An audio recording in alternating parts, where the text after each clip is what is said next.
Hello viewers, welcome to Easy Engineering Maths. போன வீடியோவில் Laplace Transform Problem போடுறதுக்கான formula என்னென்ன அப்படிங்கிறத பற்றி பார்த்துருந்தோம். அந்த ஃபார்முலாலாம் ஸ்ட்ராங்காக இருந்தீங்கன்னா நீங்கள் Laplace Transform Problems ஈஸியாக போட்டுடலாம். அதுக்கான லிங்க் கீழே டிஸ்கிரிப்ஷன் பாக்ஸில் இருக்குது, அதில் போய் பார்த்துக்குங்க. இந்த வீடியோவில் Laplace Transform Problem எப்படி போடுறது அப்படிங்கிறத பற்றி பார்க்கலாம். இப்போ சம் பாருங்கள். Find the Laplace Transform of t cube into e power 2t. சரிங்களா? இப்போ இதோட வேல்யூ எப்படி ஃபைண்ட் அவுட் பண்ணுவீங்க?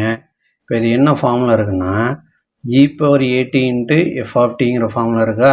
ஸோ நம்ம இதை எப்படி எழுதலாம்? we know that L of e power at into f of t equal to L of f of t s tends to s minus aன்னு சொல்லியிருக்கோமா?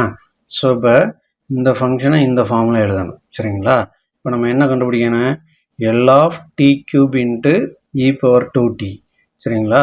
இப்போ இதே கூட நம்ம எப்படி எழுதிக்கலாம்? L of e power 2t first எழுதிக்கிறேன், இந்த t cube நெக்ஸ்ட் எழுதிக்கிறேன். சரிங்களா? இப்படி எழுதிக்கிட்டு இப்போ என்ன பண்ணுங்க, இதையும் கம்பேர் பண்ணுங்கள், இதையும் கம்பேர் பண்ணுங்கள். இங்கே ஏ இருக்கிற இடத்துல இங்கே 2 இருக்குது. இப்போ இங்கே ஏ இருக்கிற இடத்துல நான் 2 போட்டுடலாம். f of t இருக்கிற இடத்துல t cube இருக்குது. ஸோ இந்த f of t பதில் நான் t cube போட்டுடலாம். சரிங்களா?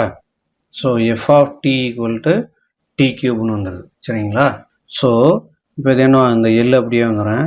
இந்த f of t, இந்த f of t யோட value t cube. So t cube இங்கே போட்டுருங்க. இந்த s மைனஸ் a, இங்கே a இருக்கிற இடத்துல 2 இருக்கா? ஸோ a இருக்கிற இடத்துல 2 போட்டுருங்க. அப்போ என்ன வந்துடுறேன்?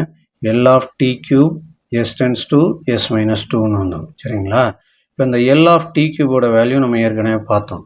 என்னென்னா L of t cube value பாருங்கள், 6 by s power 4ஆ? ஸோ இந்த L of t cubeக்கு பதில் நான் என்ன போட்டுடலாம்? 6 by s power 4ன்னு போட்டுடலாமா?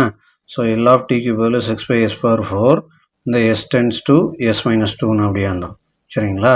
இப்போ இந்த டேர்மோட மீனிங் என்னென்னா s இருக்கிற இடத்துல s minus 2ன்னு சப்ஸ்டிட் பண்ணணும். அப்போ s இருக்கிற இடத்துல s minus 2ன்னு போட்டிங்கன்னா இதில் என்னவாகும்?